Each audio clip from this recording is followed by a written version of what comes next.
Isang araw bago ang nakatakdang pagdinig ng Senado sa DAP, muling binweltuhan ni Pangulong Aquino ang Korte Suprema sa pagdeklarang unconstitutional ang DAP. Mistulang ipinamuka ng Pangulo sa mga hukom na dati na pondo ang hudikatura sa isang proyekto na ehekutibo dapat ang gumawa. May news to go si Micaela Papa.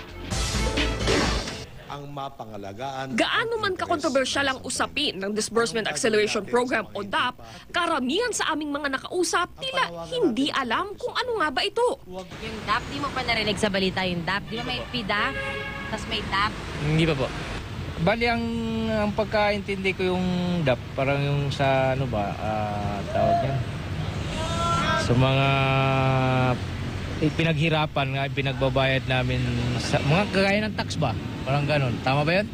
Kaya naman sa nakatakdang pagdinig ng Senado kaugnay ng DAP mamaya, masagot kaya ang mga tanong ng taong bayan? Di ba sa 10 senador na ang nagkumpirmang dadalo sa pagdinig ng Senate Finance Committee? Gigisahin sa pagdinig si Budget Secretary Butch Abad, ang itinuturong promotor o utak umano ng DAP.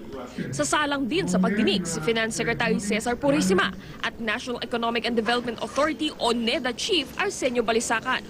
Kahapon muling binanata ni Pangulong Aquino ang Korte Suprema na nagdeklarang unconstitutional ang ilang bahagi ng DAP, kabilang ang cross-border transfers o paglilipat ng pondo mula sa isang sangay ng gobyerno patungo sa isa pang sangay.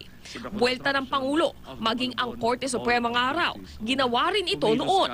Noong Hulyo, taong 2012, may savings ang Korte Suprema na nakakahalaga ng 1.865 billion pesos. Inilaan ito para dagdagan ang pondong pampagawa ng Manila Hall of Justice. Malinaw po, ang pera ng hudikatura inilaan nila para sa proyektong ehekutibo dapat ang gumagawa. Muntik pa raw itong maulit noong 2012 nang hilingin ng Korte Suprema na ilipat ang 100 milyong pisong pondo ng Department of Justice papunta sa budget ng hudikatura para sa pagtatayo ng Malabon Hall of Justice. Binawi nila ang kanilang hiling noong Desyembre taong 2013 kung kailan nagiging mainit na ang usapin ukol sa DAP. Tinuligsa naman ng Integrated Bar of the Philippines ang pambabatikos ni Pangulong Aquino sa kataas-taasang hukuman.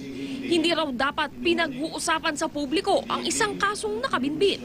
Nagkataon lang na presidente si Pinoy, kung hindi, he can be the subject of a contempt proceedings. Inaprubahan ni Pangulong Aquino ang DAP noong October 12, 2011. Ito raw ay isang stimulus package para mapabilis ang paggastos ng mga ahensya at buhayin ang nooy nananamlay na ekonomiya ng bansa. Galing daw ang pondo ng DAP sa savings ng iba't ibang ahensya ng gobyerno. 143.23 billion pesos ang pondong inilabas sa ilalim ng DAP noong 2011 at 2012, ayon sa Department of Budget and Management. Sa listahan ng gobyerno, 116 na proyekto ang pinondohan umano ng DAP. Micaela Papa, GMA News.